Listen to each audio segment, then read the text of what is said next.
中国未来暗淡无光，因为党已经迷失了方向，领导层变得无能。我们不应低估中国应对困境的能力。欢迎收看智库简报：中国经济放缓的原因和影响。战略与国际研究中心。这篇评论是关于2023年8月31日 Freeman Chair Jude Blanchett 和 Trustee Chair Scott Kennedy 的一次圆桌讨论的预览，讨论如何最好的分析中国经济并展望未来。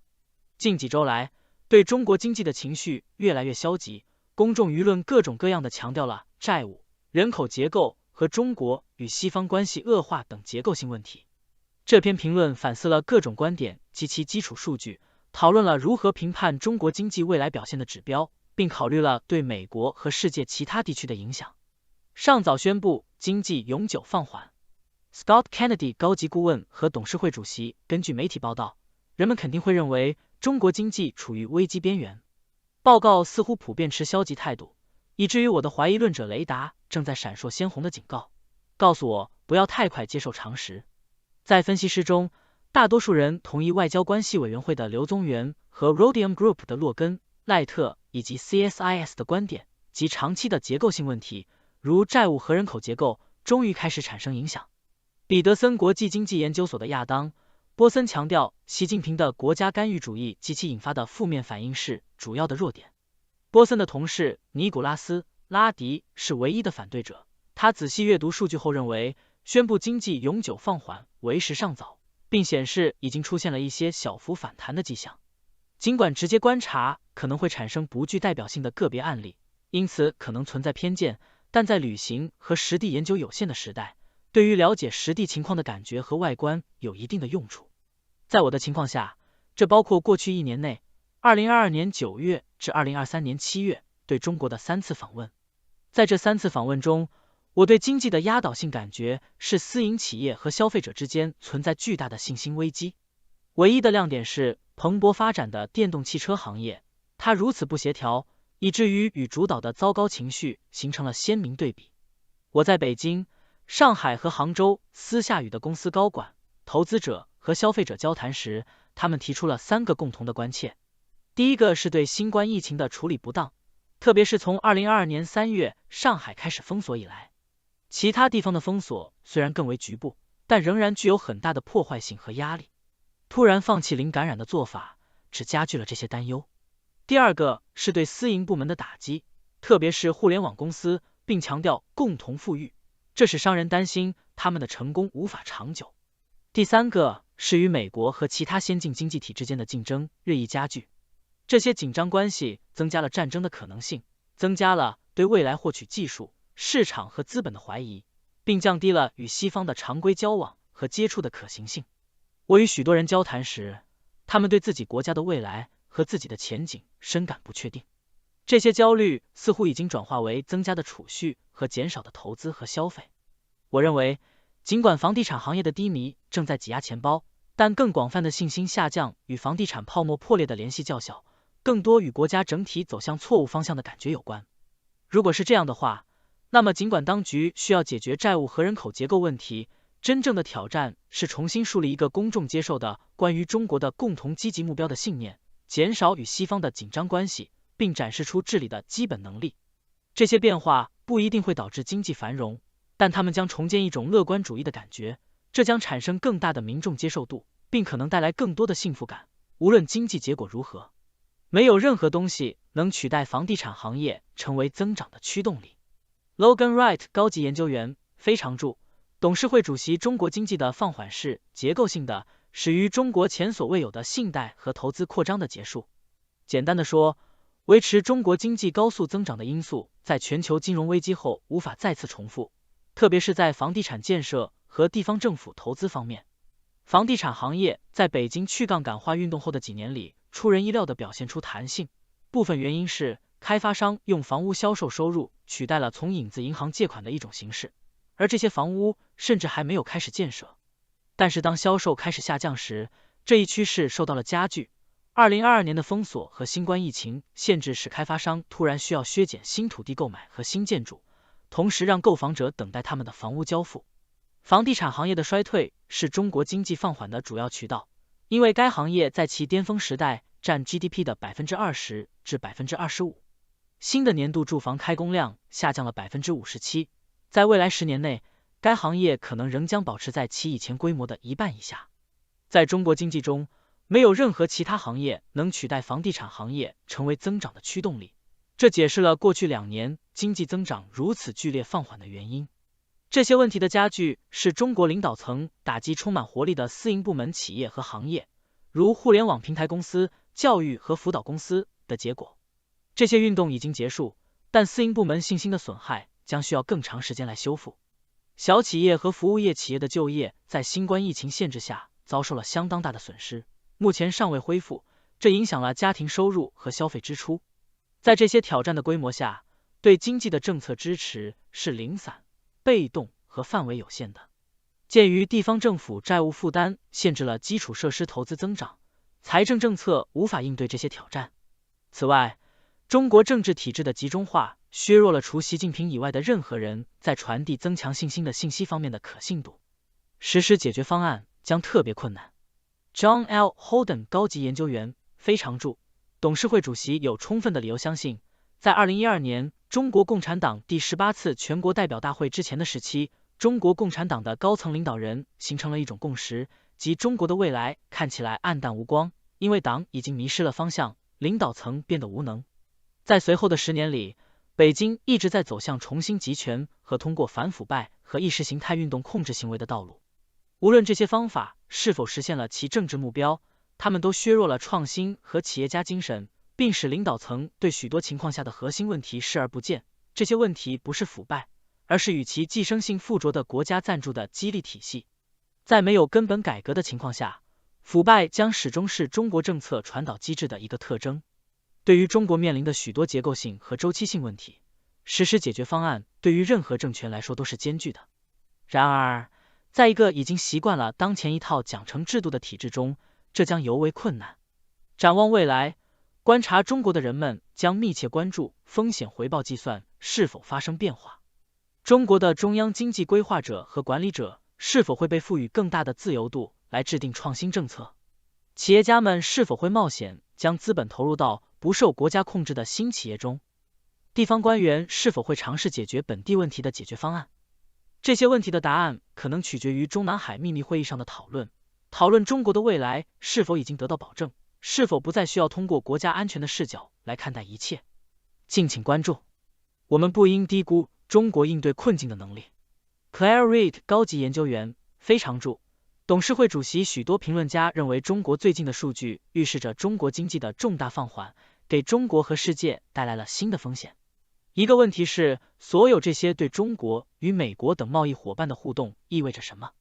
中国会采取防御和分心的态度，还是对某些经济改革持开放态度？或者他是否更愿意做出贸易让步，以保持外部环境的稳定，同时专注于国内事务？首先，重要的是要记住，中国过去面临过重大的经济挑战，而且总能应对困境。我们不应低估中国再次应对困境的能力，即使它的超高经济增长的辉煌时期已经过去。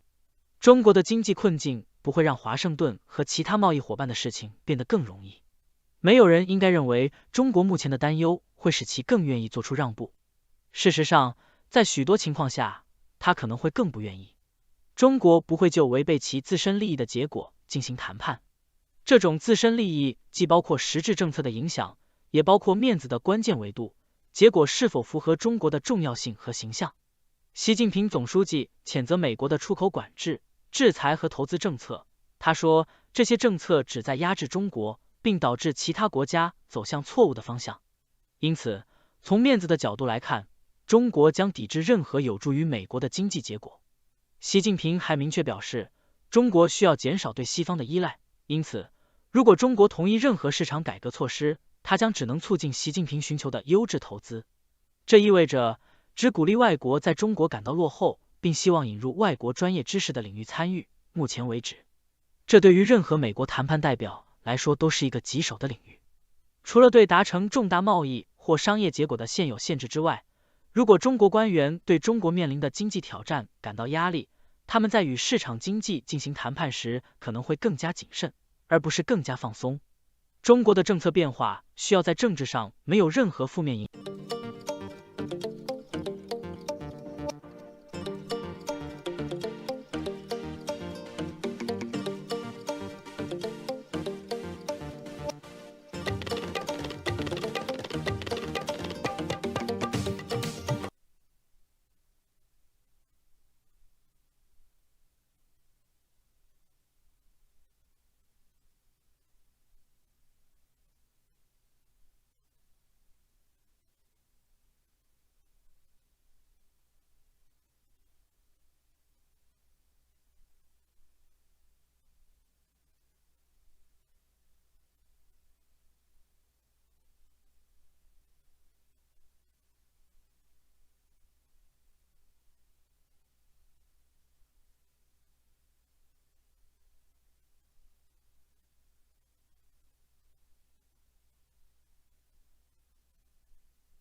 观众朋友们好，欢迎大家来到本期的思想先驱报节目现场。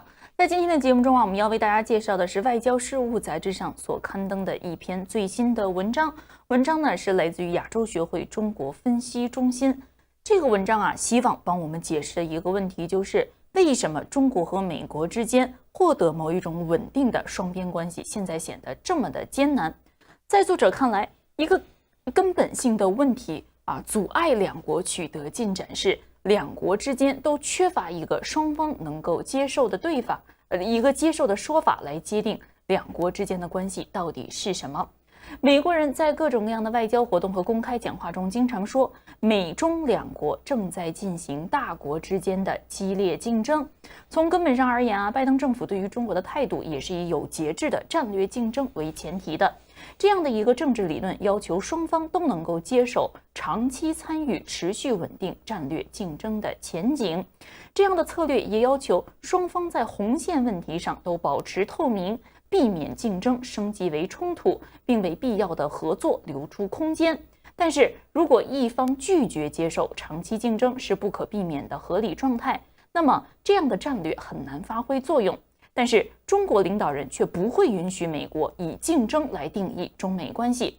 王毅去年在亚洲学会进行了一次演讲，当时他说，北京认为所谓的战略竞争是双输的态势，会给两国关系带来巨大的不确定性，并把两国推向对抗和冲突。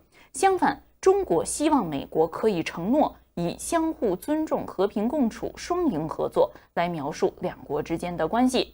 而布林肯在北京会见习近平的时候，习近平更是强调了这一主题，要求两国都不要试图塑造对方，又表示和平共处、合作共赢是唯一的正确道路。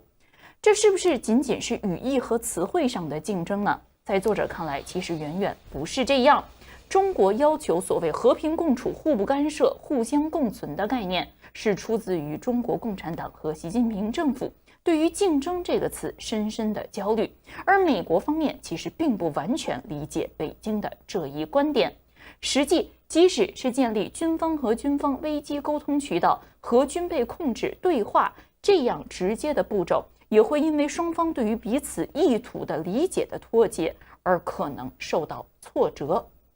在作者看来，中国和美国目前的紧张关系和两国之间的这一种根深蒂固的不信任，不能简单的归结成为比如说台湾问题或者是技术封锁问题这一些具体的热点问题。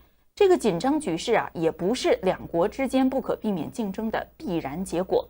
在作者看来，现在中美两国的分歧的根源，是因为两国在世界观、意识形态、政权合法性等根本上的问题上存在深刻的分歧。很多西方人对于北京这样的想法可能会觉得惊讶，他们认为意识形态这种比较空洞的东西不应该成为影响两国之间关系的要点，而西方人呢，往往也更愿意从经济军事一些具体的问题来思考与中国的关系。他们往往也会认为中国政府关注的是国家自身的利益，潜在的意识形态在美国的对话态度中的作用其实是被严重低估的。但是在亚洲学会这一篇文章的作者看来，我们必须要认真考虑双方在意识形态上的这样的一种根本的分歧。之前我们说，美国人希望中国能够接受与美国进行长期稳定的竞争，这一种理解其实是基于古典民主自由主义中的理念。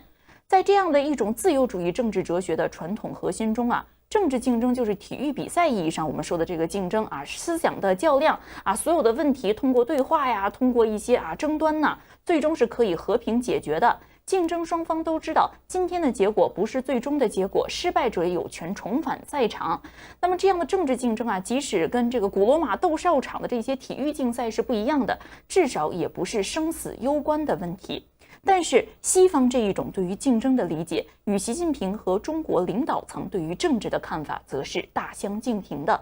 虽然今天习近平的政党已经远远不是毛泽东那个时代的政党了，那么所谓的什么马列主义这样的一些这个极端意识形态的条条框框，在今天的中国社会中都有所淡化。但是马列主义这样的一个语境中的竞争观念，或者叫做斗争观念，那么与西方讲的体育竞赛式的希腊罗马式的这一种竞争是根本不一样的。民主自由式的竞争在中国的政治话语中其实远远没有这么简单。在中共的语言体系中，竞争斗争是团体或者派别之间争取权力的一种原始性的兽性的斗争，只能是铲除彼此的前奏。而事实上，如果我们看到列宁主义政治史，在中国共产党早期的历史充满了各种各样的政治清洗、政治谋杀，如毛泽东曾经说的，政治斗争归根结底就是你死我活。在中国这一种斗争语境中，是不接受失败者可以掸掸尘土重新再来，今天解决不了的问题明天仍然可以和平解决，是没有这样的一种想法的。那我们也知道，习近平在2000年在接受《华夏时报》采访的时候曾经对权力有过这样的一番思考。他说，对于权力缺乏体验的人，这个远离权力的人往往认为权力是神秘的、新奇的，认为这种说法其实是不严肃的。他说了解权力必须要看透表面的这一些鲜花、荣誉和掌声。他自己形容自己说，我是看过拘留营，我看过人际关系的无常，我们必须从更深层次来理解政治。这样的一番话既是包含着对于自己早期生活经历的某一种反思和探念，同时也包括对于权力的一种比较冷酷无情的解释，不是你们想象的这样的鲜花、掌声、浪漫，而就是赤裸裸的所谓的深层权力。那么这个李强被认为是中国意识形态相对比较淡化的，主要主管经济和实际问题的这样一位领导人，他其实也在多个场合强调，西方的言论煽动了意识形态偏见和仇恨，以至于中国现在认为西方对于自己就是包围和压迫。在西方这样的一种意识形态的言论经常被忽视，或者呢是被完全视为属于共产党的宣传。在作者看来，这是错误的。事实上，从党的最高领导层的角度来看，意识形态才是冲突的核心领域。而在中国领导层看来，美国主要的驱动力就是利用西方自由主义意识形态来颠覆和推翻他们的政权。西方在说和中国竞争的时候，在中国这一边理解就是要和我们进行你死我活、颜色革命式的斗争。如果理解中国共产党的这一种观点，在作者看来，或许我们就有便于理解为什么美国所提出的竞争框架没有办法为中美关系的一个和平稳定的发展达成一个比较良性的话语空间。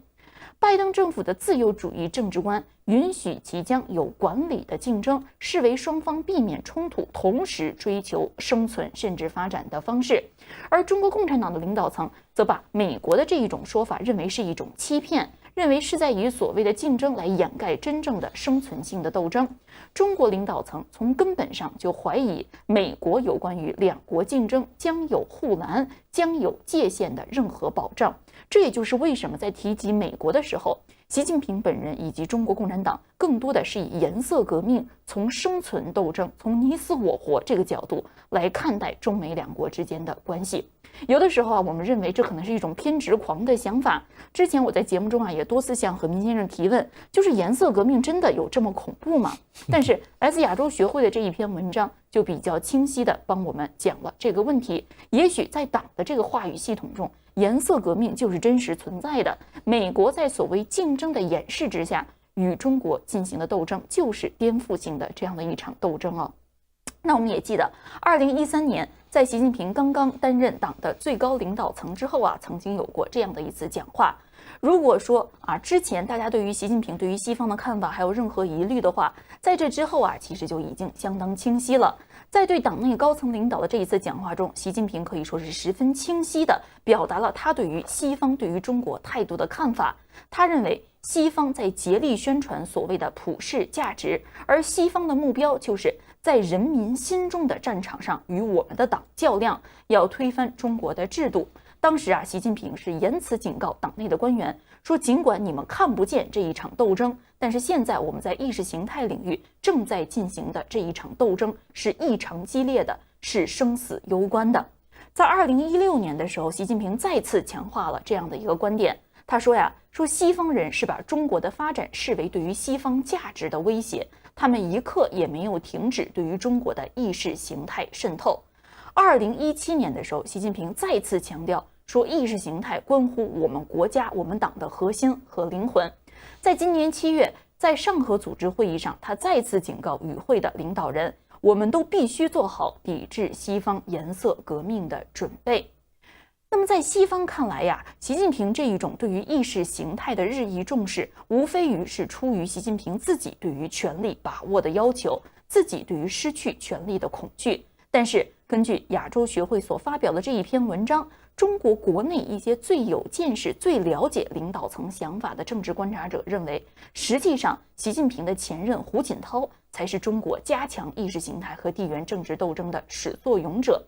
在后毛泽东时代，中国共产党其实一定时间内是尝试着缓和某一些意识形态言论，希望因为当时中国的经济非常的羸弱，希望能够和西方建立某一种比较有利可图的关系。但是根深蒂固的意识形态当时其实仅仅处在休眠状态，一旦是出现了动荡或者是危险时期，这一种意识形态的底色又会重新泛出。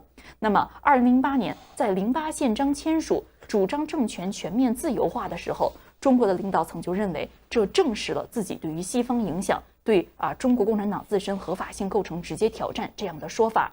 2013年泄露的9号文件再次彰显出中国共产党的这样的一种艰深的信念，就是在自由主义意识形态的驱使下，西方想做的就是要西化分裂和把颜色革命强加给中国，让中国成为一个西式的民族国家，也就是党的灭亡之日。在作者看来，这一种对正在进行的激烈的意识形态斗争的信念与日俱增的趋势，加剧了现在中国共产党和北京对于华盛顿真正意图的不信任。意识形态对于巩固一个政权的合法性当然很重要，而对于中国共产党来说，政权的合法性可能决定了它的生存与否的问题，这就是所谓习近平的生死攸关的问题。而习近平和其他的中国共产党的领导人也都明白，政治上的失败、意识形态的失败，很可能会危及自己本身的生存权限。那么是不是西方真的是在进行一场推翻北京、推翻中国共产党的十字军东征呢？这种想法在很多西方人看来可能并不合情理，甚至直接是偏执的。现在很多西方人也早就习惯了自由主义，他们也不认为自由主义是一种意识形态，他们就好像鱼一样，认为自由主义就是水，往往已经习惯这样的环境。自由主义认为有这样的普世价值适用于全人类，而在这一篇文章的作者看来，美国其实在国外奉行的就是这样的一种理念，不仅仅是在理论上，在实践中也是如此。从第二次世界大战之后美国就开始接受自由主义最大化这样的一种理论倾向，认为任何不自由社会的存在都是对于自由的威胁。这呢其实是根植于黑格尔的普遍主义，从历史进步的角度出发，把自由主义视为是历史的终点，是人类政府的最高级的形态和人类的最终命运。在这样的一种观点的看法下美国没有办法永久的容忍任何不自由的社会，因为不自由的存在破坏了普遍性的价值主张。而冷战之后，这样的一种理念更是加速了美国按照自己的形象来重新安排整个世界的尝试，其中很多是失败的，比如在伊拉克和利比亚的干预。而在中国共产党看来，这正是现在美国改变中国的根本动力。那么这一篇文章的作者从意识形态的角度，对于中国和美国之间的根本问题进行了这样的一番解释。我想请问何明先生2个问题。第一，作者认为美国的外交政策的一个根本的驱动点就是认为自由主义必须最大化，认为任何不自由社会的存在都是对于美国自由社会的威胁。那么同时呢，这也导致了一系列实践中改造其他社会的努力，尽管这些努力其中有很多都以失败告终了。你认为对于美国外交政策的这种评价是不是正确？第2个问题就是，现在的习近平政府看待美国的对华政策，认为美国就是要对中国进行颠覆，认为西方就是要彻底改变中国的政治体制，这是过滤了，还是他们真的就是这么想的？这样的想法有没有一些现实上的可行性和可取性？谢谢李奇博士就是给我们介绍的这篇文章，我还没来得及阅读但是刚才听你这么讲吧，就跟我最近看到的美国的智库的文章还是有一些不同。这篇文章似乎是一些年轻人在试图更专业性的一些角度来去了解深层次的中美关系的这种对抗的一个根由，而且呢，有一些地方表现出一个非常诚实的一种态度，也是尊重了基本的事实，就是中国的意识形态的组成是到了胡锦涛时候就开始强化。那是不是胡锦涛先生就是一定是个左棍呢？或者今天的习近平他本质上就是一个左棍呢？其实这也是我们经常争论的一个话题。像我们这一代人的成长，或者是呢这个在过程中间是中国靠改革开放这个发展起来的，成长了，改变了自己的命运，改变了社会的命运和国家的命运。这一代人呢，可以说相当普遍来讲，是认可西方的普世价值观，或者是认可中国应该向西方学习，或者说呢，就是中国这个过程中间意识形态是一个根本不存在的一种为自己阻止自己学习了解西方世界的一个借口。我们基本上对这个政府的这种话语系统是给予这么一个认定，甚至还认为呢这个是个虚假的，谁都不会相信呢中国的这个意识形态是真的。但是对于领导人，他可能考虑的不一样。我就当时记得《求是》还是什么杂志就讲这个颜色革命。实际上在江泽民时候也是有这些文章，只是当时国际社会没有那么的把中国作为一个特别关注的对象。那个时候的《纽约时报》一个星期能够上映2篇中国的报道，在第一版就大家了不起了，不像现在几乎天天都上。所以呢，中国的这个问题就凸显出来了。其实意识形态从毛泽东之后民间的淡化的色彩是非常厉害的，但是在官方实际上始终是没有放弃，哪怕是在邓小平时期，对吧？不要把这个自由化的领导人相当自由化的领导人胡锦涛先生赶下台也把这个赵紫阳给免职，这个就是当时候的一个很重要的标志。在与此同时，还进行了2场运动，一个是清除精神污染，一个是反自由化。当时我们是很不理解的。我记得在那个时候的民心呢，可以说是相当的对政府的反感。有一天呢，我们在一个深夜就是一帮人在这个北京一个老知识分子或者是老领导家里就是一起因为也是个老革命，但是思想很能自由那个时候就是当时的这位人士也是遭到了党内的非常严厉的警告，另外几位是开除了党籍。那个时候就有人来敲门来敲门干什么呢？就是一个中央的机关的一个什么什么人跑过来说了，我是支持你的你保重。那个时候的一个心态跟今天就完全不同了。为什么呢？因为今天中国在一定程度上已经发展成为一个相当有实力的国家，在这个过程中间美国的对中国的态度就不太一样那个时候这个苏联东欧没有崩溃那么中国还是呢成为美国的一个合作对象，所以中国是通过这样一些事件来检视美国的对华的政策不完全是基于自由主义的这个原则。虽然美国人心是这个崇尚自由主义的美国的政客基本上不讲自由主义和民主自由价值观，但是在美国的国际政治的趋势里面，它始终是两个武器一个是务实主义就是什么东西务实，我才不管你什么意识形态呢。你觉得那个时候的毛泽东难道像今天这样还没有意识形态吗？你觉得今天的越南比中国真的就是进步很多吗？对吧？但是为了对付中国今天美国就不惜一切代价要去搞好美越关系，要对付这个苏联当时就搞好中国的关系。在中东在南美在非洲美国就感觉这个中国的领导就感觉到意识形态的斗争是真实的确实是有颠覆，有颜色革命，甚至还有政变。但是在现实中间呢，美国其实是有务实的一套，所以中国现在就认为呢是两个东西。第一呢，你不让我强大，你要阻止我，这是你的务实主义的一个部分。第二个呢是你要是真的把我颜色革命了所以双重的恐惧和内在的一种自我傲慢实际上是搅杂在中国的决策者的这个里面所以这个事情非常值得这个细节的讨论。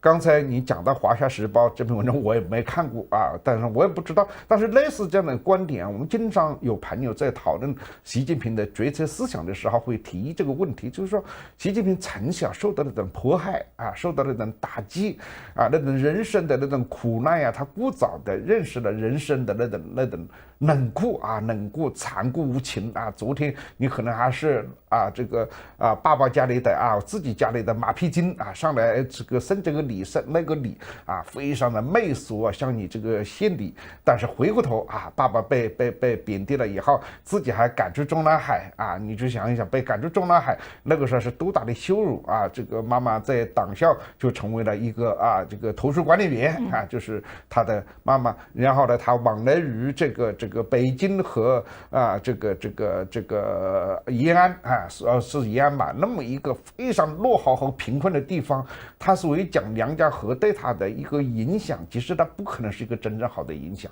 那是一个真正的一个巨大的一个伤害。如果你了解中国的贫困家庭这个社会阶层，你就会能够了解那种贫困体系里面出来的人多半是受到心理的伤害的。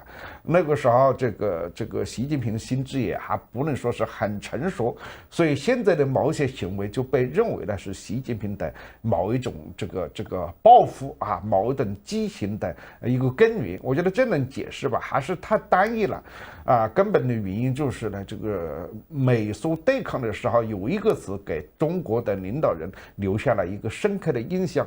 所谓的美苏对抗，当时有一个词，我不知道李奇博士知不知道，叫军备竞赛军备竞赛。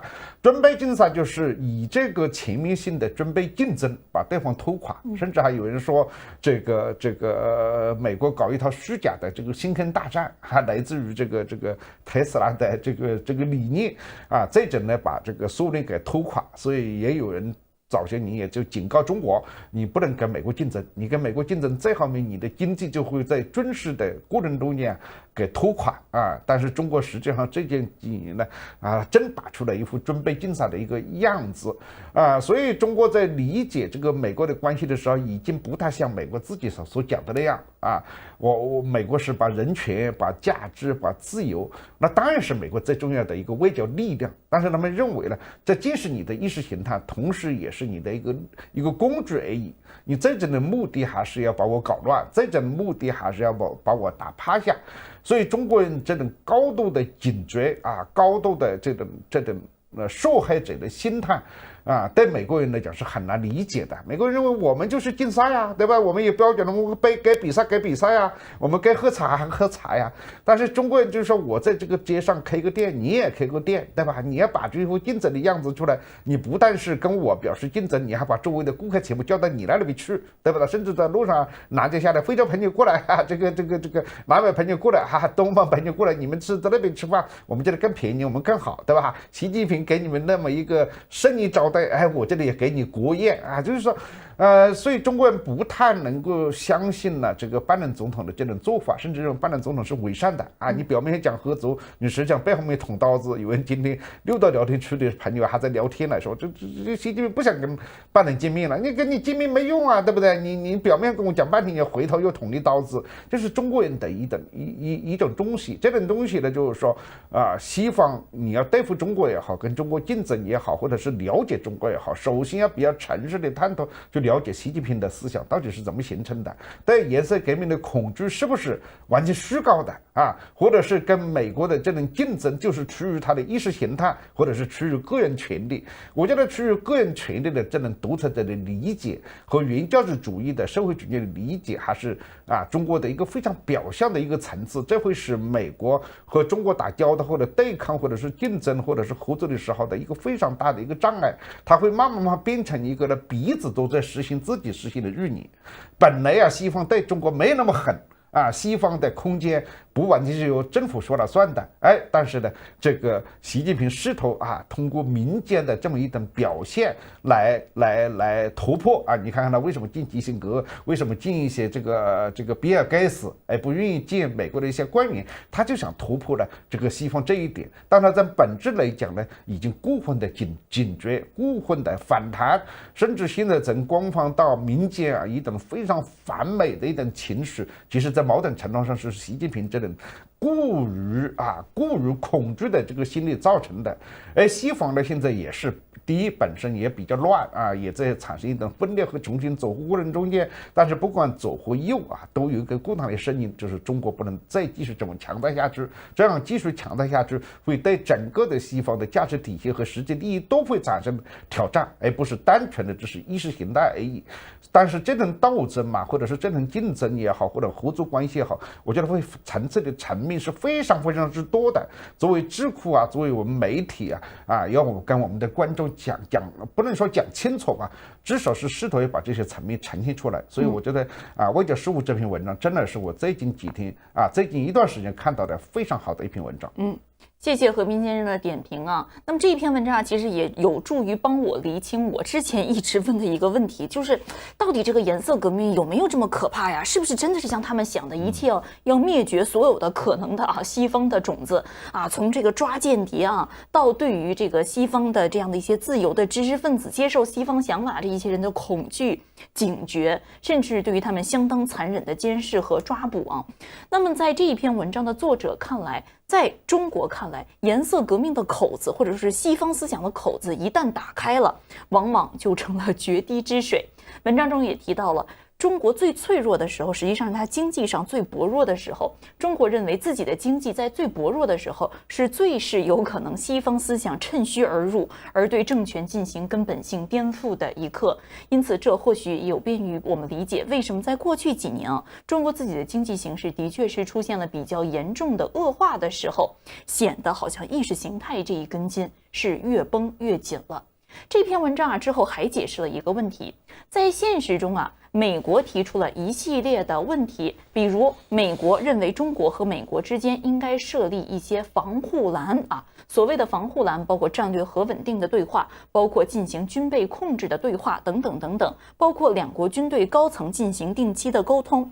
有的时候啊，在西方，在我们看来，好像经常咱们说这个半年打一次电话，应该不是什么过分的要求，为什么中国方面就始终拒绝呢？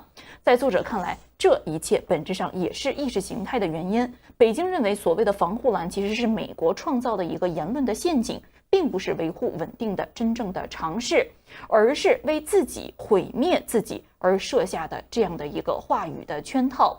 即使是美国提出的在气候变化、全球粮食安全，还有国际宏观经济稳定这一些领域的潜在合作，也被中国认为是把美国的自由主义意志强加给另外一方的工具，认为是美国在世界舞台上挤压中国的生存方式和中国话语权的手段。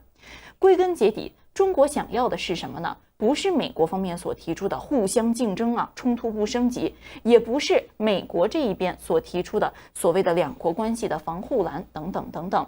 中国想要的是美国必须要同意两国关系的最终目标是美国不来改变中国，是两国可以真正意义上的和平共处，而共产党的统治权和统治的合法性和合理性不受到美国的挑战和美国的限制。这样的话听起来似乎很容易，华盛顿也说呀，说不会试图推翻中国政权，不会尝试改变中国政权。但是华盛顿的这一番说辞在中国来看并不具有可信性。中国不相信美国自由主义这一种方式啊，自由主义改变世界，按照美国的样子来改变整个世界的政权分配，这样的一个历史下的今天，美国会真正的接受中国的方案，美国会真正接受中国存在的必要性。那这就涉及到了一个根本性的问题啊，中国说的这一套美国不接受，美国说的这一套中国不接受，那中美关系岂不是永远就要脆弱危险下去吗？要改变中国对美国的看法，在作者看来只有一点，就是美国自身必须要对整个世界的处理方式和观察方式进行重大改变。作者在文章中直接说，美国如果要期待中国改变对于美国的看法，美国自己就必须要放弃自由主义普遍性和文化优越性的主张，明确采取一种更严格的以国家主权为中心的世界观和外交政策。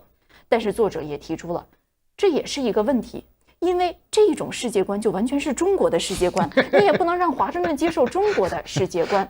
对于美国来说，共存意味着在技术、贸易和人权这一些问题上是可以保持压力，可以保持争议，可以出现制裁和竞争压力的。但是在中国看来，这一切都是对于中国的封堵围剿和对于中国自己的生存方式和统治方式合法性的根本性的挑战。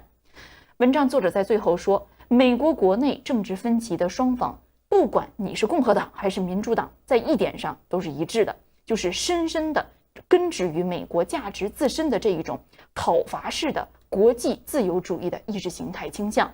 这一种意识形态倾向的根深蒂固，就像中国共产党的马列主义本能一样，是同时同步根深蒂固难以改变的。因此在文章的最后，作者总结到说，现在两国其实是陷入了一个严重的僵局，这是一个意识形态驱动的安全的困境。但是可惜的是，华盛顿似乎还没有完全认识清楚这一僵局的本质是什么。作者在最后总结说，在可预见的将来中美两国还有可能会陷入紧张而令人不安的竞争之中。避免战争的共同愿望，现在是两国真正意义上仅存的底线了。意识形态之争不可能得到根本的解决，这使得巩固底线变得尤为重要，也格外脆弱。要巩固不发生战争这一底线，需要双方做出持久、协调和广泛的努力。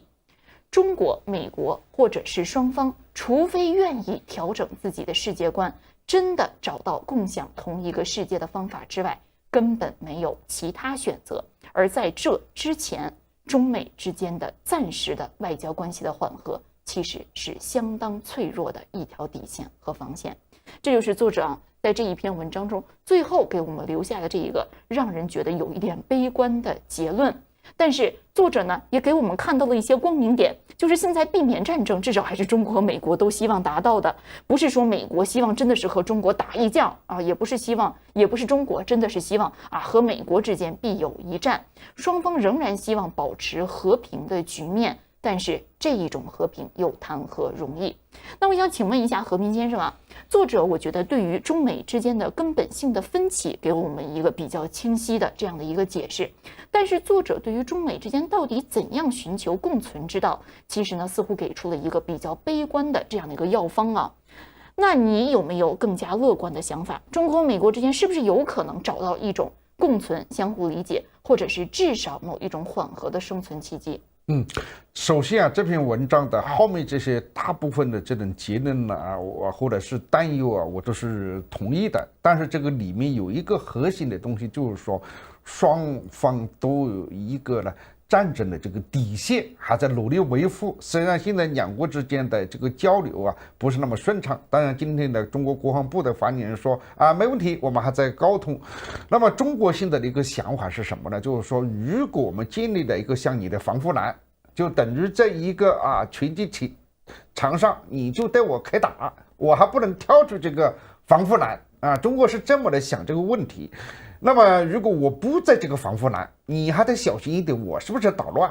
所以你还会对我呢北方讨好啊。中国的战略是这个，所以就变成了就是说，现在美国呢比较焦虑啊。拜登总统说啊，这个习近平要跟我通电话了，习近平就不给你电话。对吧？到现在为止，你到底来不来这个华盛顿？现在王毅如果没有来之前，我们还真不能那么肯定。假如是习近平不来这个亚太经合会议，那亚太经合会议和 G20他也不参加的话，那两个中心之间的最重要的缓冲地带就摧毁了，要重新建立起来呢，并不是那么难。但是问题的好处在什么地方呢？虽然今天中国的经济出了问题但是美国的经济没好到哪里去啊。美国你看看最近这些年，你看到股票是涨中产阶级的困境，对吧？年轻人的困境这个甚至是商业上，我昨天讲了嘛在商业上美国的这个阶段的衰败，你真的了解起来也是很恐怖和可怕的。所以双方在全球化的这个国力不仅只是中国有问题，其实美国同样也存在的一些问题所以这就是一个好处。这个好处就是说呢，我发现呢形成了某一种均衡这种均衡就是说，虽然彼此在后面捅刀子，虽然各自在走出自己的这个社群，但是双方都没有绝对的毁灭对方的这个本钱然后因为没有建立这个安全防护栏，所以双方反而要变得比较谨慎，变得的比较的这个小心拜登政府似乎在最近几个月从这方面他表现得比较清晰，所以他的3个内阁成员冒到现在的这种个人可能会受伤害对吧？你到中国去访问，在美国国内，你可能政客们就会骂你因为整个的反华反共，对吧？反习近平这种气氛已经形成了，对吧？但是他们还是去了，这就是的这个西方的政治的一个好处，它还是有务实的一个层面。但是呢，你看看商业部长雷蒙多，这已经是很令人觉得还不错的一个正常人了吧？他还是讲那在国家安全，我们国家安全是还是不可动摇的。这个跟中共搞政治正确完全是一样的。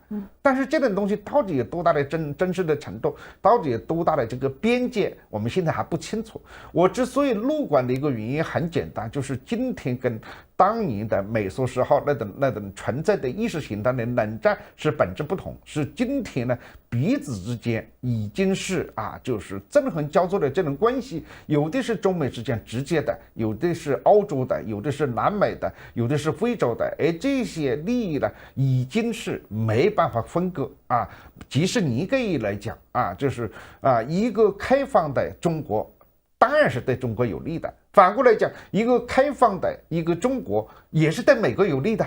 如果中国真的是像我们有些人讲的那样变成一个法西斯的国家，变成一个对文明世界的一个直接的一个挑战，对吧？撕破脸皮了，那你说这个国际社会还有安宁吗？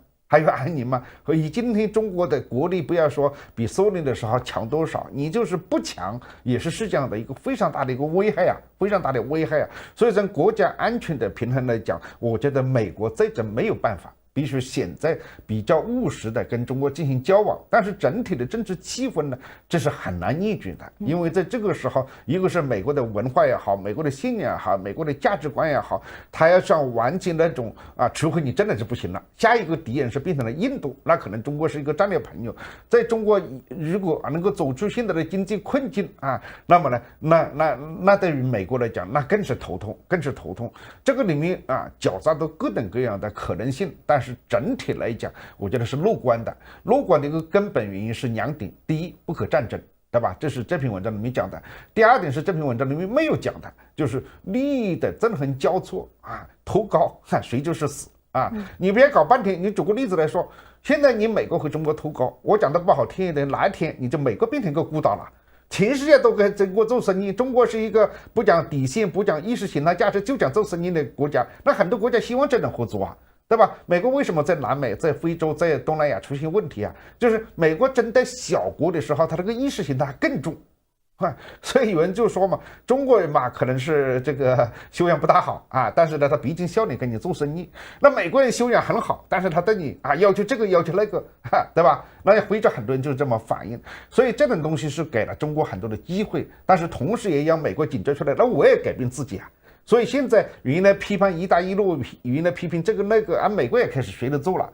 那原来这个中国人美国春节吧对吧？新年第一个访问好像就是访问非洲我也讲，反正几乎都是这样的。对吧？那对于非洲，对于美国来讲，非洲都是已经被遗忘了只有在好莱坞的电影明星或者是哪个媒体里面讲一讲那政客几乎止不住访问但是最近就开始去了所以我觉得中美之间吧，这个没有防护栏的竞争也许会变得更加宽阔因为对于习近平来讲，他是肯定有口气的不仅是拜登总统没有利用他们原来好的这种，还有一点关系，向来先让两国元首之间建立信任再来某一种竞争但是呢，你先把全世界各路的英雄好汉对吧，一起叫过来对付中国，那你还谈什么谈对不对？那川普和习近平时候也斗但是你在之前，这个川普毕竟还是到了这个马拉戈的地方对吧？那么这个川普总统去中国的时候，那中国给他那么好的待遇他也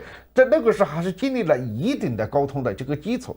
奥巴马时候也是一样的，虽然奥巴马对这个习近平也不怎么样，对吧？但是也不像拜登总统的这样拜登总统好像就是两根筋一根筋呢我们呢是有防护栏，另外一根呢我会把你搞死，你是独裁者对吧？所以这两根筋同时在发生作用。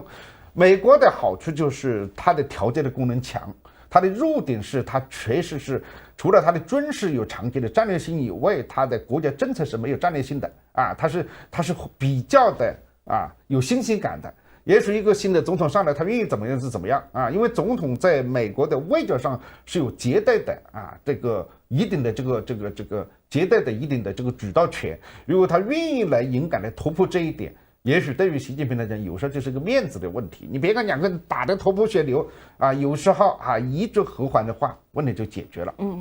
好。谢谢谢谢和平先生的点评。刚才在和平先生在讲的时候，我也赶快看一看现在过去的几个小时里面有没有最新的要闻，特别是有关于习近平出访 G20 以及出席即将到来的亚太经合组织的这一次会议的相关情况那么我注意到的是来自于华盛顿邮报的一篇报道，其中就特别介绍到，在私下呢，实际上美国政府的官员不断的在向中国谈论的信息是，拜登总统非常的希望习近平可以参与11月在亚太经合在这个旧金山举行的亚太经合组织的峰会，但是目前呢，中国官方没有更多的解释。我也同时注意到印度媒体那么在今天早些时候呢，也向中国的外交部询问，是不是的确习近平不去参加 G20 峰会，改由李强来担任那么外交部呢是说没有更多的消息可以提供，但是很奇怪的是，随后这样的一番问答在外交部官方的那个每日的这样的一个网站的相关的说明上也是删掉了这一段实录。那么这两条信息呢，今天是为大家进行一个短暂的更新，稍后如果我们有更确切的消息，也会在华尔街电视和今日华尔街的新闻节目中，在第一时间为大家进行更新报道。以上就是在今天的思想先驱报栏目中为大家带来了在外交事务这一本期刊上所刊登的最新一篇文章，中国和美国之间的意识形态根本之争，与我们之前介绍经济的文章稍稍有一些不同，不知道对您是不是有所启发？感谢给我们打赏的观众朋友们，感谢麦团，感谢艺人，感谢五月花，感谢如是我们，感谢Simon周，谢谢这些网友对于我们的支持。明天同一时间，思想先驱报与您再会。Good morning, everyone. Welcome to the inaugural webinar on U.S.-China Generative AI Competition by the Asia Society Policy Institute's Center for China Analysis. We are thrilled to have you join us today for the start of a series of webinars exploring tech advancement in AI. Our focus today will be the dynamics of competition between the US and China in the realm of generative AI. And these two giants are shaping the world, and their strategies clearly hold global implications. As we journey through this webinar series, I also invite you to tentatively mark your calendars for 2 additional upcoming sessions. The specific dates and speakers will be announced later. In the second webinar, we will delve into the domestic economic implications of generative AI for China. Specifically, we will look at its potential impact on China's labor market within the context of China's current economic slowdown. Looking further ahead, our third and final webinar will explore the effects of export controls, sanctions, and investment restrictions on China's access to advanced technologies. Additionally, we will also analyze how these factors might affect China's pursuit of domestic tech advancement. But first, allow me to introduce our stellar panelists and myself to you today. I am Lizzie Lee, Honorary Junior Fellow at the Center for China Analysis at the Asia Society Policy Institute. Joining me today are Karen Hao, former tech reporter at the Wall Street Journal, Ziyi Yang, tech reporter from MIT Technology Review, Jenny Xiao, partner at Linus Capital, and Qiheng Chen, a fellow honorary junior fellow at the Center for China Analysis here at Asia Society Policy Institute, and also a senior analyst at Campus Lexicon. Thank you so much for being here. In the first few minutes of today's discussion, we will explore the importance of AI in U.S.-China competition. As you know, today, AI isn't just a tech marvel, it's an axis around which global power dynamics tend to revolve. Its impact reach far beyond technology itself, influencing economics, national defense, societal shifts, and even international norms. So my first question goes to Qiheng. Qiheng, why has AI taken center stage in the strategic rivalry between US and China? And how do their tech advancement align with each country's broader global ambitions? Well, first of all, thanks for having me here, Lizzie, and thanks everyone for listening in. Speaking of AI, so we have to understand that it is foundational technology, foundational to increasing productivity in every industry, and that's what makes it so essential to China's goal of industrial upgrading and pursuing high quality growth in the future. And also AI technology has this dual use nature and has a wide range of military applications. And that makes it even more critical to the long-term goal of the Chinese government. And it is one of the areas that China actually has a pretty decent shot at catching up the frontier.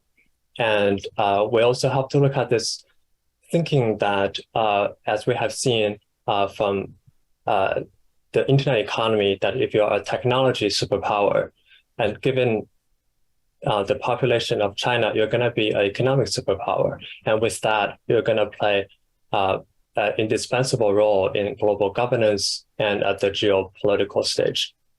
And the same thinking generalized to AI, leading from technology to economic and geopolitical superpower. And in terms of how the two countries are aligning their technological advancements with the broader geopolitical and economic ambitions, on the China side, so China is betting on quite a few strategic industries, and AI being one of them.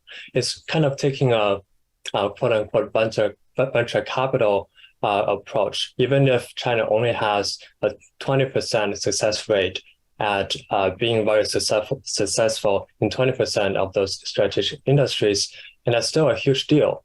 And China definitely has the resources and the political will to bet and invest in AI technologies. Fascinating. Thank you so much. Please go ahead. And on the US side, it's taking a more market-led approach, although we're seeing the progressives in office and a revival of the industrial policy. So this long-term competition will play on in the next decade or even longer time. And just to set up the stage, and I look forward to the discussion today. Fascinating. So, Zhe, I'd like to hear from you next. Given the rapid growth of AI, which sectors do you think are poised to reap the most benefits? And on the flip side, which sectors might encounter disruptions in the near future? Sure. Thank you, Lizzie. Actually, I want to answer the second part of the questions first. I feel like right now, the industry that feels most disrupted or threatened by the emergence of generative AI is the creatives. You're talking about like marketing writers, illustrators, models, or even influencers who feel like they have long thought that like their industry cannot be replaced by machines, but now there is like a relatively reliable competitor, a generative AI that can do their job. So that's why we're seeing a lot of the artists or like people who do in the creative industry fearing that maybe in a few years their job will be completely taken place by the AI. And then on the flip side, I think the industries that are mostly kind of trying to take advantage of generative AI are those industries that rely a lot on the creative work, but do not see that as their base. Like, I think one good example of this is like the gaming companies. Like, obviously, gaming companies need a lot of like visual assets to keep their games running. But at the same time, they usually outsource that to Illustrator. They outsource that to other companies. And right now, they feel like this is a great way. Generative AI is a great tool for them to kind of cut down on the cost, to cut down on the outsourcing, and to run on a better profitability model. So, which is also why we are already seeing, let's say in China, some gaming companies are the most kind of adventurous in terms of adapting and using generative AI technology. And also on the other side, I also want to say that not just industries using generative AI, but also industries supporting the development of generative AI are also very much in demand right now. So we're talking about chips, data centers, everything computing. These are the companies that kind of form the backbone of how the growth of generative AI, and they have a lot of great prospects in terms of their business right now. Fascinating, great insights from both of you. Now let's dive into the state of China's generative AI development. As you know, they've achieved quite remarkable progress in recent years, especially in its capability. So Qiheng, back to you. How has China's AI development plan influenced its journey in generative AI? And where do models like GPT fit into China's broader AI ambitions? Well, China has been looking at developing AI very seriously, as I would say, since about 2017 with the new generation artificial intelligence development plan, and that's set the goals for where China wants to be in 2023, 2025, and ultimately achieving global leading to be a global leading player by 2030. But I would say the frenzy of ChatGPT actually took China by surprise. If you look at the development plans, China didn't identify the specific technological path to achieving the ultimate artificial intelligence, simply say AI in general. And the ChatGPT path, which is part of the transformer architecture family, is only one of the several ways to achieving that angle. Mm-hmm. And it was originally proposed by Google back in 2017 and has developed to this day what we see as ChatGPT. And it took China by surprise at the end of last year. And then we see investment pour into this area, and policymakers are also paying attention. So back to how generative AI like models fit into China's broader AI ambitions. And now I think China knows this is one of the areas they can bet heavily in, so they have a target to direct the satellite investment into, and this belief that if you know what you're going after, and China's state-driven model can have advantage in catching up the technology frontier, whereas the Chinese model does less well when the target is moving and is kind of exploring the technology, but don't really know where is the short path to success. So the success of OpenAI just point out a path for China, but China is still definitely quite far from the frontier and definitely has a long way to go. Definitely has a long way to go. Thank you so much, Qiheng. Karen, I want to hear your perspective now. Can you help us highlight some of the notable milestones China has already reached in its generative AI recently? Thank you so much, Lizzie. I think some of the milestones that we're seeing China reaching right now are quite similar to the milestones that we see in the US. There's really a mirroring effect that's happening across both countries. So when OpenAI first released ChatGPT, we then saw Baidu be one of the main companies in China that announced that they would try to develop their own version, and then they released ErnieBot. We've seen since then that there's been a proliferation of large tech companies, both in the US and China, and a ton of startups in both countries as well that are trying to catch up both to the other countries' companies and the companies within their own countries. And so you see things like Snap in the US that where they're releasing like chatbot features to their app, and then you see ByteDance release a chatbot feature to their apps. And with the open source movement that we've seen towards sort of a response to some of the more closed nature of AI models, we also see this mirroring of Meta releasing the Llama model open source. And then you see Baidu and Alibaba kind of responding with their own open source large language models. I think the two areas that might be more distinct for China, one is right now there's a huge chip crunch in China because of chip export sanctions that were placed by the US in October on China. And so one of the milestones that I think we should be tracking to basically figure out whether or not China can overcome this challenge is how many of these generative AI models are actually being built on domestic chips. And thus far, I think one of the only contenders is Huawei has built a large language model called Pangu on its Huawei Ascend chips. But that is still, it's a little bit difficult to tell whether or not China really does have a domestic chip that would be capable of bringing more generative AI applications broadly across the country. And I think the other thing is China's actually ahead in the respect of regulation, which we'll touch on, I'm sure, later. But China's made more aggressive moves in trying to regulate this technology, both in some ways that we would not want to be learning from and in other ways that we would. And so that's sort of kind of the general landscape right now that we're seeing in China. Very clear. Thank you so much, Karen. Now let's turn to the driving forces behind the tech advancement we see in AI, the institutions, the companies, and the researchers. Jenny, over to you now. Can you please shed a light on the major corporate players in China that are driving innovation in generative AI? And how are Chinese research institutions contributing to research and nurturing talents in this field?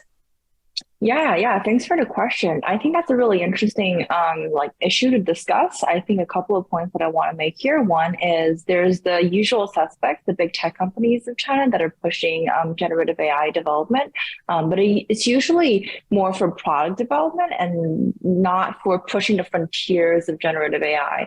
That's mostly because these corporations have been suffering quite a lot from the tech crackdown of a couple of years ago, and a lot of them were cutting their AI research and development teams a couple of years ago. And I remember like just before ChatGPT came out, like everyone in China, like all the big tech companies, Alibaba, like Tencent, all of them were like, oh, we're just gonna like let go our AI researchers, or I'll get them to do product and do something profitable instead of doing AI research.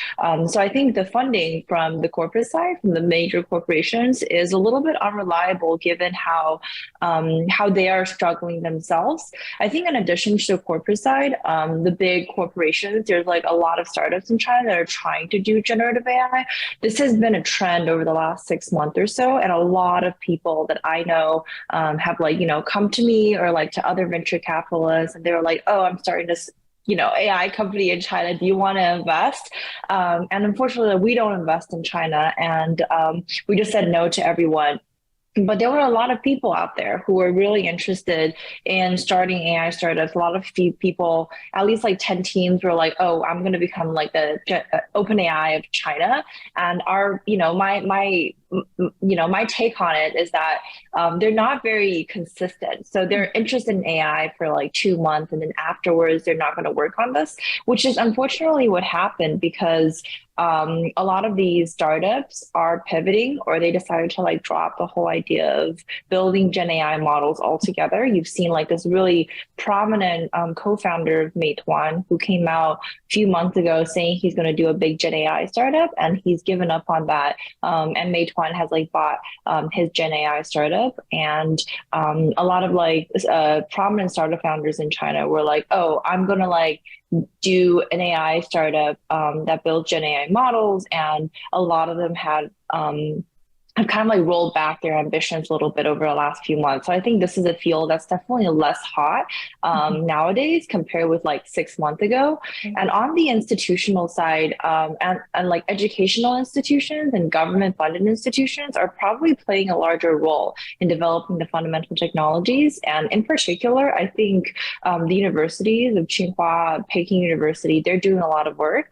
And also you're seeing like government private sector alliances, such as BAI, pushing out a lot of really interesting LLMs. And they were actually the first to go into the LLM sector before it was hot. They started pushing out models back in 2020. These are like GPT-3-like models, and they've been working on it for a couple of years now. So I'd actually say they're probably at the frontier of LLM R&D, whereas the corporations are more interested in the application side. Right. Speaking of what corporations are interested in, are there specific products or use cases from these Chinese companies that have garnered attention from investors?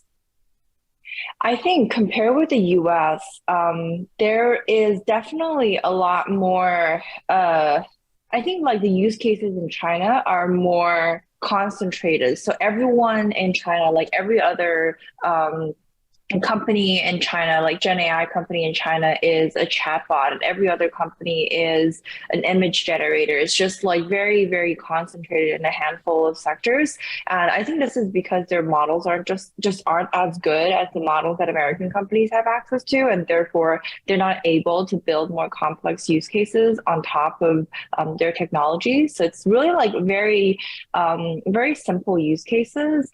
And I think what is interesting though is in Silicon Valley, like if you look at how many people are building LLMs versus building applications, there's like a lot more people building applications versus building the foundational models. Like there's only like a handful of major companies that are building foundation models and like hundreds of application layer companies.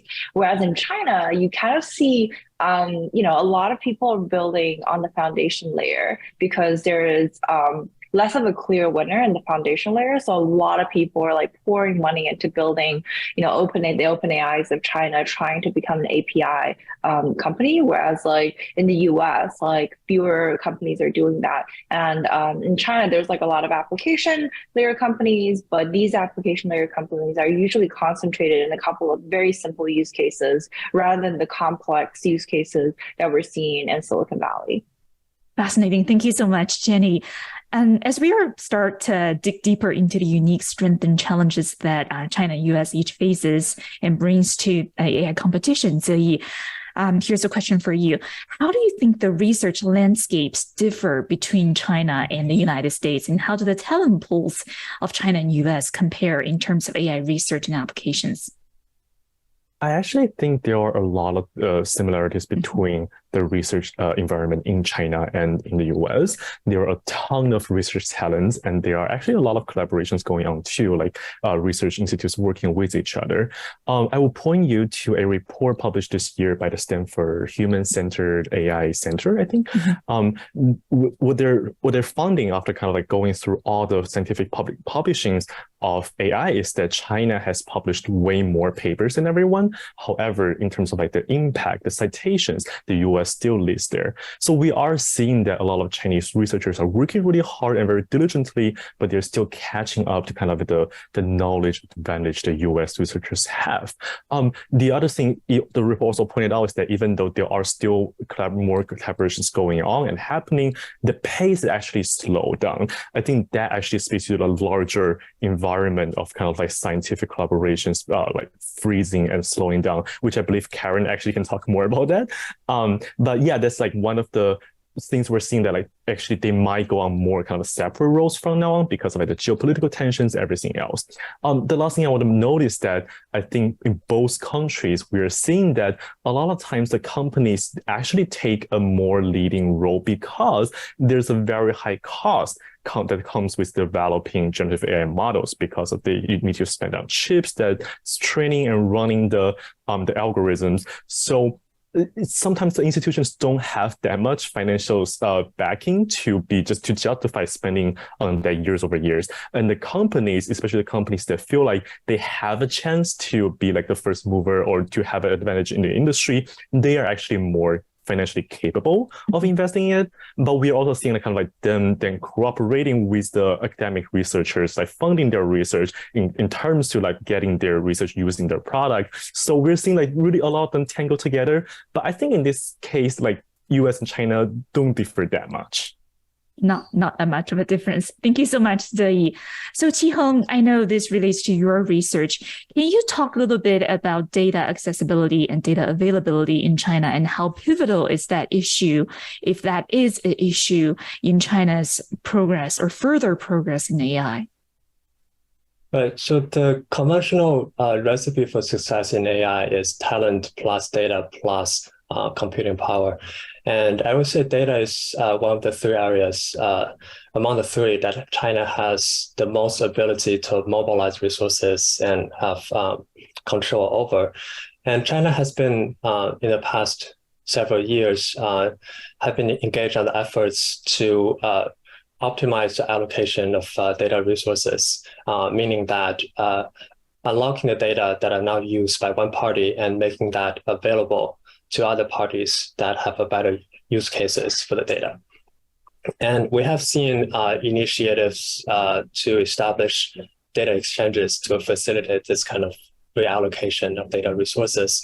But the degree of success, I would say, is still questionable at this point. To my knowledge, the vast majority of the exchanges still happen off the exchange, meaning that it happens directly between the two parties, not through the exchange. But China is also trying pretty hard at unlocking the value of public data, pushing government agencies to release public data for AI training and for use in AI applications. It's still a work in progress, and but I would add to a caution to this conventional thinking that China sits on a vast trove of data, is that China's PC or the internet ecosystem may not be as developed or as a long history as the US, that you may not have this an ocean of data to scrap from and to fit into large language models. More data is in the mobile ecosystem, which is more closed off and is controlled by the big corporations. And so it still remains to be seen if China is really abundant in training data for large language models. Really important caveat. Thank you so much, Qiheng. Jenny, I want to hear your thoughts on this. You mentioned this sort of distinct path between fundamental models, LLMs, and applications between US and China. Are there other sort of niches or specializations that each country is leaning toward at this moment in generative AI, as far as you can see? Yeah, I think a lot of traditional trends that we're seeing in the mobile era also applies to the Gen AI era. Specifically in the US, a lot of companies are building B2B products. These are like products that serve other businesses. These could be like products for the financial sector, for healthcare, if you're serving like doctors, or say, you're serving lawyers, like legal tech products. Whereas in China, most of the products are 2C. So like these are like products that directly serve customers. And the big difference between these two types of products is that 2C products tend to be more hype driven. So people are like super interested in this app and everyone's like downloading it. Whereas like B2B products are more like, oh, we need to like do enterprise sales. We need to get all these like big companies using our products. And China has always been very good with the 2C play, but like very bad at 2B, because a lot of Chinese companies don't want to buy software. And this has been a bottleneck for Gen AI companies in China. And they're like, oh, I really can't sell software. No one's going to buy software. They only want to buy my product if I provide consulting. And this is a trend we continue to see today in the Gen AI era. On the 2C side, I've actually seen some pretty cool applications. A lot of people are building chat apps for gaming, like NPCs. And also people are building, I don't know, like AI girlfriends, boyfriends. That was like a whole trend a couple of months ago. And also people are building stuff like, like AI, like psychologists or whatever. And there's a lot of like really cool 2C products. And also in addition to language generation, a lot of folks are building video generation, right? Like short form videos. That's something that TikTok brought to the US. That's like getting pretty big in China. I've had like a couple of companies, come up to me and they're like, hey, I'm building this short form video generation generation platform or generation app. It's also a form of Gen AI, but like less talked about in the US. And like there's a lot more interest in that in China. But I just wanted to like double click on a question that we were talking about earlier, which is like data accessibility. I think what is interesting here is I heard a couple of companies tell me or like tell other venture capitalists that they have exclusive access to some government data in China because they have like a close relationship with some sort of like government official, or they were guaranteed by local government that they can get access to like all of the hospital data in their province or all of the hospital data in that certain region. And that's like really interesting because for US companies, that kind of data is really, really, really hard to get. A lot of like health tech companies in the US are really struggling to collect data, and I think they absolutely envy the data access that a lot of Chinese companies have. Fascinating. Thank you so much, Jenny. We already sort of touched upon this a little bit, but let's talk more about regulatory landscapes in both countries.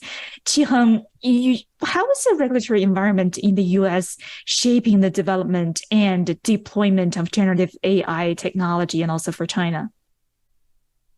So the U.S. is still very very early stage of developing concrete laws on AI.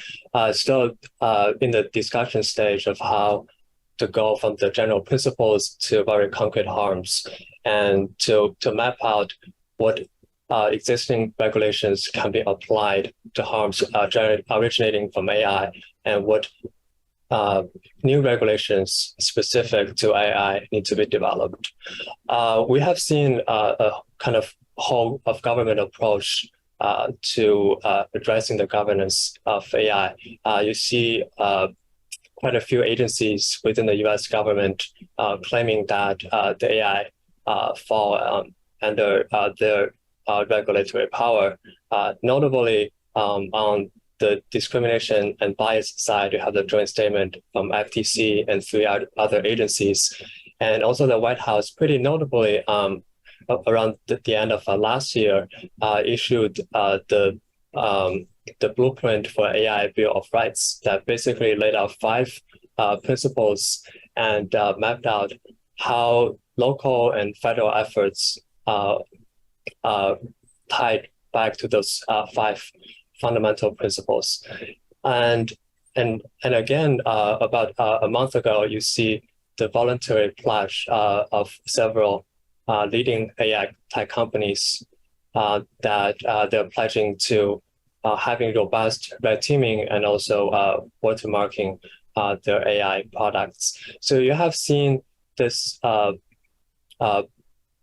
industry-led, this bottom-up efforts coupled with the top-down, some of the guiding principles and forming the early stage of the AI regulatory landscape in the US. But it's going to take quite a few years for the Congress to really materialize any AI regulation, if there were to be any. And in this vacuum, the tech companies would just need to navigate the water and having a robust internal compliance and risk management programs and helping shape the discussion on AI regulation.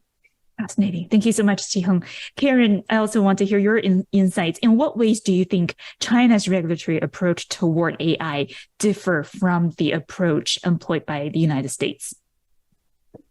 China is definitely much more aggressive, and it's also much more top down. Like Qiheng mentioned, that in the U.S. it's really driven bottoms up by the companies, but in China it's the government that's really setting the pace on what they want to see generative AI used for and where they do not want it used for, or the ways that it should be developed and shouldn't developed.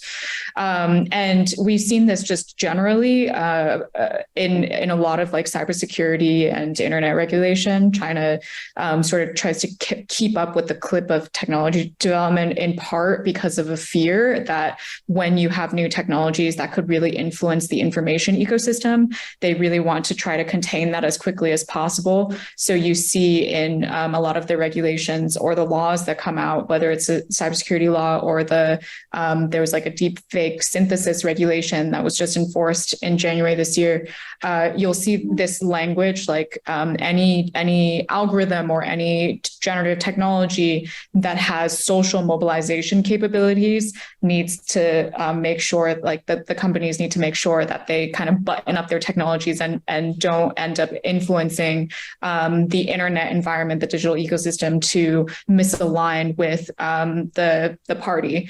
But at the same time, because of this aggressive clip, China has also been quite ahead in some other areas that are more aligned with sort of Western democratic or liberal values. Like watermarking was one that Qiheng mentioned, where a lot of US companies are exploring this idea of how do you inject some kind of digital fingerprint into these generated outputs so that it's easier to track on the internet, so that you can reduce misinformation risk. That's something that the EU has also introduced into their regulatory frameworks. And now that's something that China has also introduced, whereas the US still doesn't really have like a formal law at the federal level that is looking at requiring something like that. So this is what like some China policy analysts have sometimes told me is like the sweet and sour approach of Chinese regulation. Like you get a little bit of parts that you're kind of concerned by, and then other parts that are actually, it's very clear that China is listening to the global regulatory discussions and trying to pluck things from the EU discussions or the US discussions that they think would also be quite beneficial for their environment. Fascinating. Thank you so much, Karen. Another common question I receive about China's AI capability is the effect of the censorship regime, which can cast a significant influence on information flow and the direction of technology. So, Ziyi, your thoughts on this? How does China's approach to internet censorship intersect with its AI development? Are there instances of AI technologies being utilized or adapted for surveillance or censorship? And how does censorship interact with AI? Yeah, so actually, when Jenny just mentioned that like in the West, a lot of actually in both countries, a lot of the generative AI are used for like 2C products. So this means that everyone can access like the models and ask questions and get their answers. The problem that comes with that is that there's a lot of unpredictability when it comes to what people are going to do with the models. And that is a big risk for Chinese companies because China has had this like very comprehensive censorship system that goes into basically every social media platform. So they also need to kind of like adapt that censorship machine into the emerging generative AI products that's going to introduce more like unpredictability, introduce more sensitive conversations. So I think what we have seen so far is that the Chinese companies have been very careful navigating that landscape, especially like there have been a lot of Chinese companies releasing their AI products, but very few of them have opened them like completely accessible to the public. They're going to require you to register with your real name. They're going to require you to register with a business entity. So they kind of want to control the risk in terms of like what people are going to generate and what people are going to attribute to these companies when it comes to like contributing in the production of this kind of sensitive discussion. So that's very interesting, and we didn't really see it here. The other thing is that we are kind of seeing how they approach this question from a technical standpoint. Like, do they just block certain keywords from being asked, which is more like the search engine, like this Web 2.0 censorship mechanism, or do they use something else to try to prevent the models from saying things that the government doesn't really want to hear?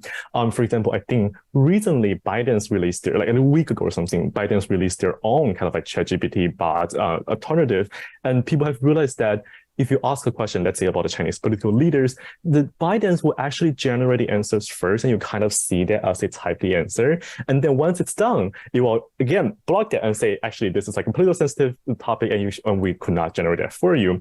So this is like a new territory. Like, people don't really know how to censor a AI model, so they're trying all kinds of ways. But I feel like soon, like, they're gonna find maybe there's like an industry standard in terms of how to censor this kind of conversations.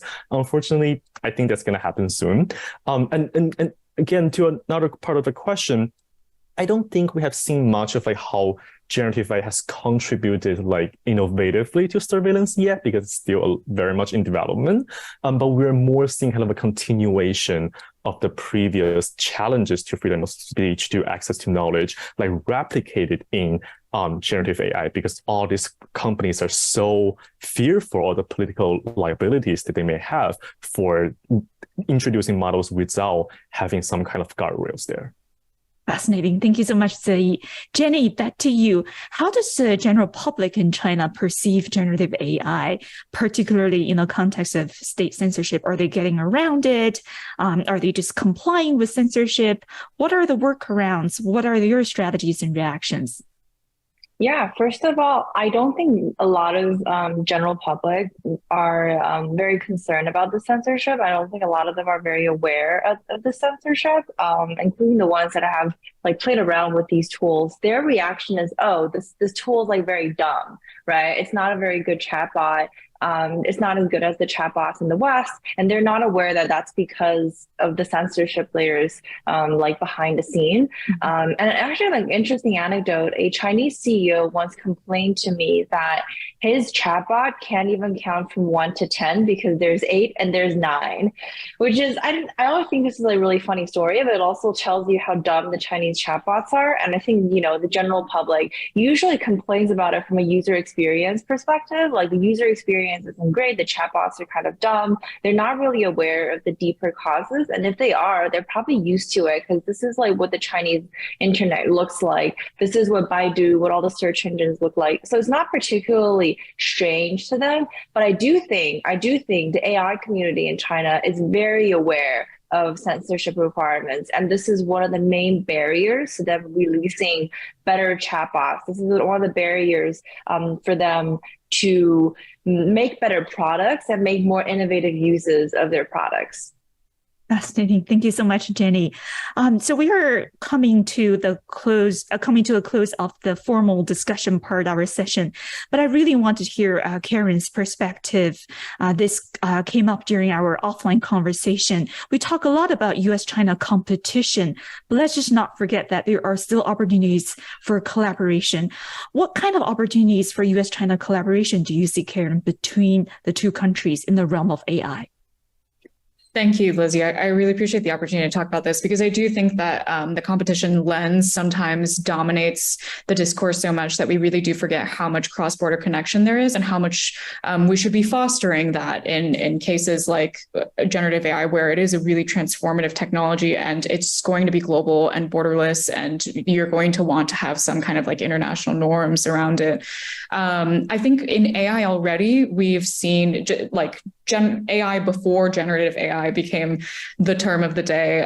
We were already seeing so much U.S.-China collaboration. There's this Macropolo study that showed that it globally, like a third of the AI talent comes from China, a third of it comes from the U.S., and a third of the talent in the U.S. comes from China. So there's just looking at people-to-people flow, there's a constant exchange of ideas that's happening, and there can be continued collaboration on beneficial applications like AI in drug discovery, scientific advancement, education applications, financial applications, things that are just generally beneficial, or like helping combat climate change, improving healthcare outcomes.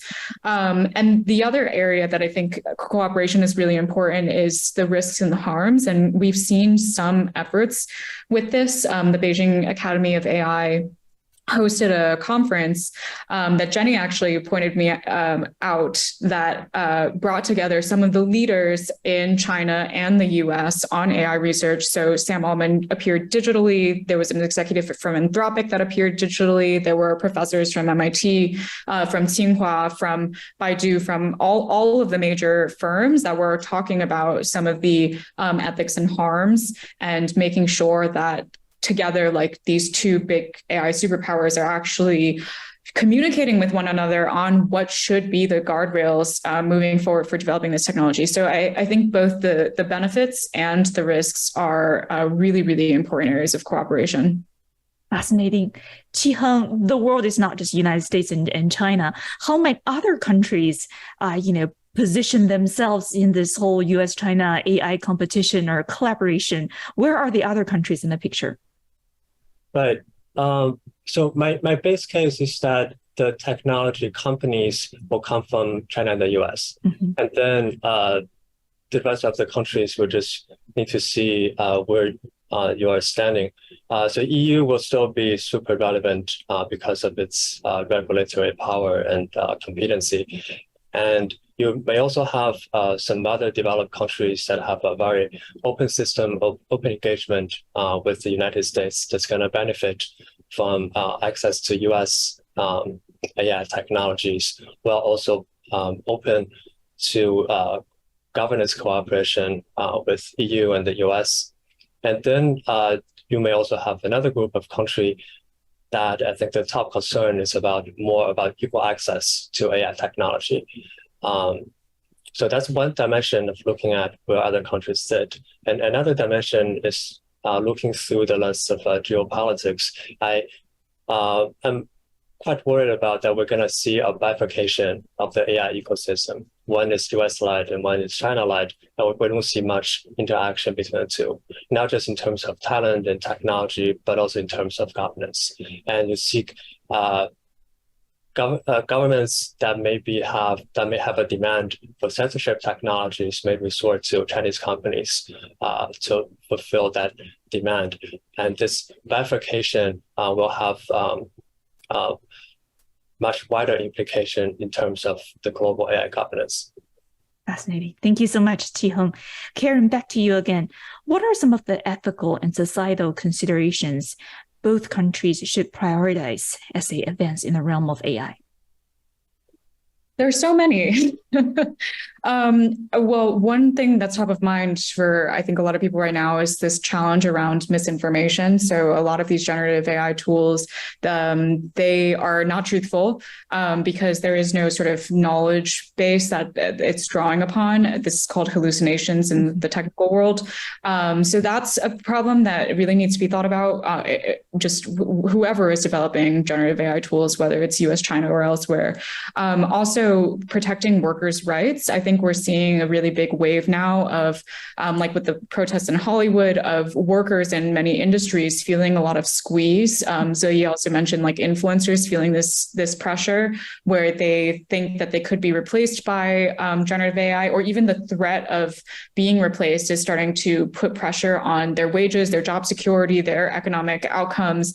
So those are areas that I think both technologists and policymakers around the world should really be collaborating on to figure out how do we ensure that as we move into an increasingly automated generative world, that we still have dignified long-term jobs.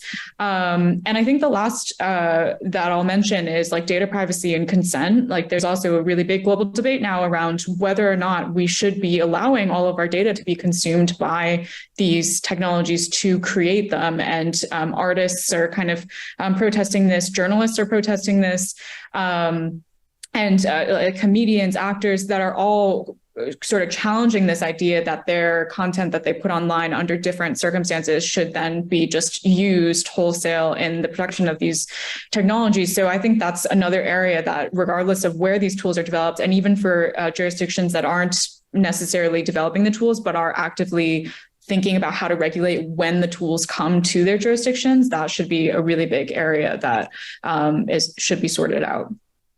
Looking into the future a little bit, Jenny, what disruptions or innovations could emerge on the global tech landscape due to US-China competition, due to development of AI, as far as you can see?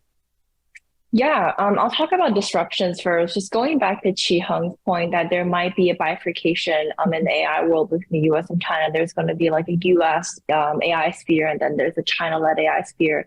I have no doubt that that's going to happen. And in fact, this is already happening. Just give you like a very, very concrete example. Nowadays, it is almost not impossible, like very, very, very hard for like US investors to invest in China. And this has like a couple of downstream effects. One is China's AI landscape is really going to lack the venture capital that's needed to grow a lot of these applications. A lot of funds in China that have like a very strong AI focus are telling me that, oh, they can't raise capital from the US, but because traditionally 90% or 70% of their capital, their money comes from US university endowments.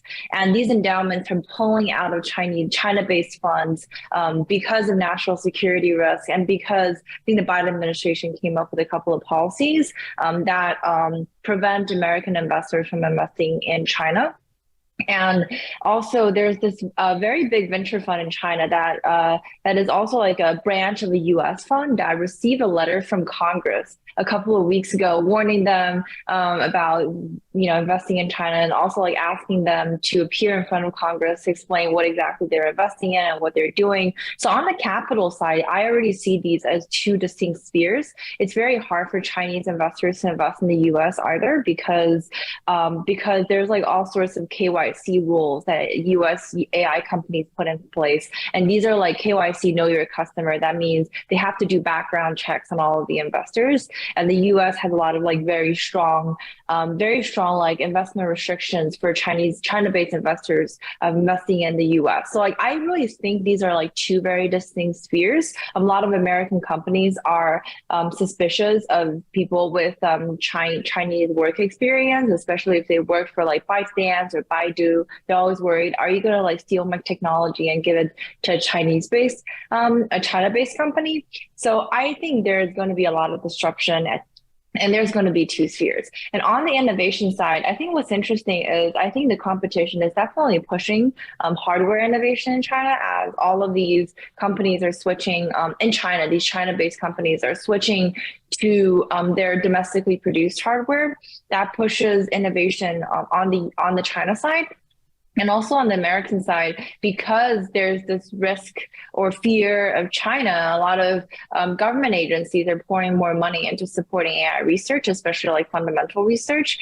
And I think, there might be interesting innovations that are coming out from this competition, but I'm more worried about the potential for a US-China AI arms race.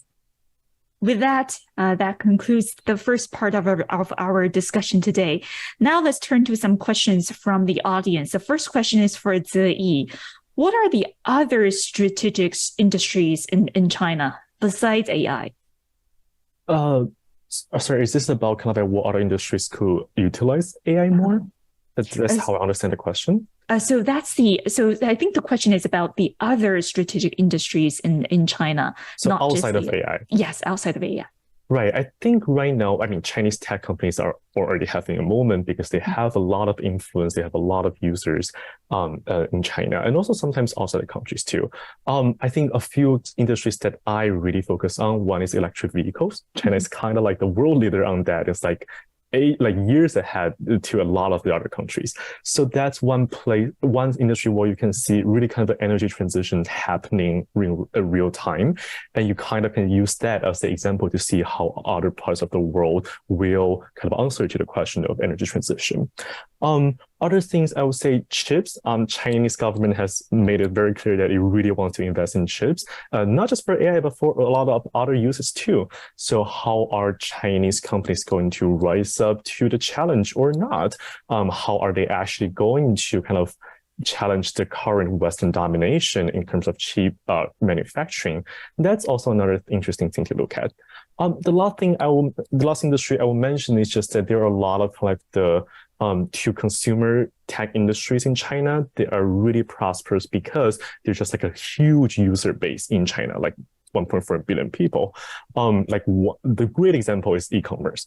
Chinese e-commerce companies, platforms are very developed, have very comprehensive features when you compare it to, let's say, Amazon. So that's also a front where you're really seeing like kind of a lot of the technology innovations, including generative AI, like being applied to real world use cases like very soon, basically like as the first adopters of these technologies. So yeah, this kind of like two consumer, very human labor intensive in tech industries. I think those are very interesting to watch too. Fascinating. We have another question from our audience for Karen. Do you have a take on the state of non-generative AI in China, like pattern recognition, decision support, etc.? For example, the application cases could be autonomous driving, cars, drones, etc. Where are China currently in those fields? Yeah, I think AI is non-generative AI has sort of, in the same way that it has in the US, sort of just become kind of part of the digital infrastructure in China now. It's sort of hard to point out any application that doesn't use some kind of pattern recognition or some kind of machine learning that's happening. And I think this is where sometimes when I talk with Chinese developers or engineers in the like consumer app spaces, not for generative AI, but like ByteDance, there's always this question of like, oh, is there something about the AI that is super ahead in China that is making ByteDance have like a stronger recommendation algorithm or something like that makes it become really viral globally?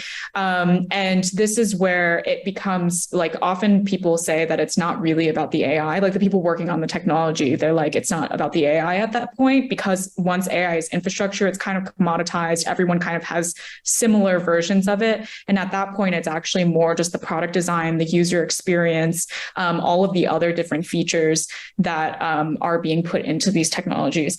I think the flip side of that is when it comes to something like autonomous driving, which is like, it's like a different category of AI applications. This is where, again, it's not necessarily about the AI, it's actually about the policy that is leading China to potentially start getting ahead, because in self-driving cars, a lot of automakers mention that they actually need regulation for this particular application to advance, so that they know what kind of safety guidelines they should be designing to on the roads, and they have some kind of framework for essentially the blame of what happens in an accident. And China has been more aggressive about pushing out these kinds of regulatory frameworks, which enables more innovation in that space. So I think, I guess to answer the question, like if you were to compare the US and China on like non-generative AI technologies, it's kind of almost the same now in terms of the actual technical infrastructure. But the ways that we're starting to see differentiation is from the other aspects of the technology development, whether it's the regulatory environment or the like user experience, product design aspect of things. Fascinating. Thank you so much, Karen. Another question from the audience for Jenny. How should young people get prepared? Prepared for like AI, for like AI field future, I guess this is kind of a job security question. Gotcha. Yeah, I'd say like just get into AI. That's my biggest piece of advice. If you're like considering, hey, should I do banking? Should I do consulting? Should I become a lawyer? I just say like, whatever you do, try to equip yourself with AI skills and try to really understand what's happening in this space, so like that your job doesn't get disrupted. And I think, you know, young people should always be more entrepreneurial, always like try to be at the edge of technology instead of like waiting to be disrupted. Another piece of advice in the context of US-China competition, and I hate to say this, but I always tell young people or like my friends, pick a side. Like whether you want to be in the US or you want to be in China, if you want to start a company, if you want to work somewhere, pick a side. Like this is not an era where you could be cross-border, where you can like have a career in both countries. That's going to get harder and harder. I think for young people, they really need to pick a side and like be very clear what the trade-offs are and be very determined to like stay in one country or the other. It's going to be very hard for them. It's not the 2010s anymore. It's going to be hard for them to build a career in both countries. Thank you so much, Jenny. Another question for Qiheng. Would you say China has much more potential in terms of high quality data, which can be collected from different sources without the concern that we normally have in the West, such as privacy concerns and, you know, GDPR, et cetera, et cetera? I think that depends on who are the data processors you're looking at and what are the incentive structures. If you look at the PIPL, the Personal Information Protection Law, it has quite a few similar features with the GDPR that you see and pretty robust protection of data privacy in China. But add on to that, I would say there's an emerging view among some of the scholars in China is that the GDPR is too stringent and it actually has a negative effect on innovation. And China definitely doesn't want that. And you're going to see more discretion in terms of how the government is going to enforce the laws, including the PIPL. And they're going to think about who are the winners and who are the losers. They're not going to let everybody worse off. If you look at the mobile app transparency requirements and the enforcement on mobile app privacy, and you see the government focus on enforcement on the big players. And there's some research that has emerged saying that it has helped driving up the user engagement rate of those big apps because people trust more of the data privacy being protected at those big apps, and smaller apps benefit from more new download and new users signing up because they're switching away from the big apps. So you're going to just see more practical enforcement that's going to keep an eye on innovation, not just regulation. Thank you so much, Qiheng. Another question, I'm going to give this one to Karen. How do you see Hong Kong's role in China's AI ecosystem? It's a great question. I think Hong Kong's role is very confused right now. I think it used to be a bit of a connective tissue in that, you know, Western companies could use Hong Kong as a bit of a launching pad to get into the China market, and Chinese companies could use vice versa, Hong Kong to get out. But at the moment, because there is such a big bifurcation that's happening between the US and China on AI technologies, we're actually seeing a phenomenon where Hong Kong is becoming a bit of a no man's land where no one wants to offer their technologies in Hong Kong anymore because they just don't know what the rules are. So ChatGPT is not offered here. TikTok's not offered here. There's like a lot of other examples that I'm not remembering off the top of my head, but slowly that are sort of chipping away at just Hong Kong not having anything. But on the flip side, I guess the one like positive spot that I do see is There has been a really strong role for a long time of Hong Kong universities doing a lot of AI research and having lots of collaboration with Chinese universities and US universities. And so at least in academia, in the open source domain, there is still that connective tissue that's happening through Hong Kong.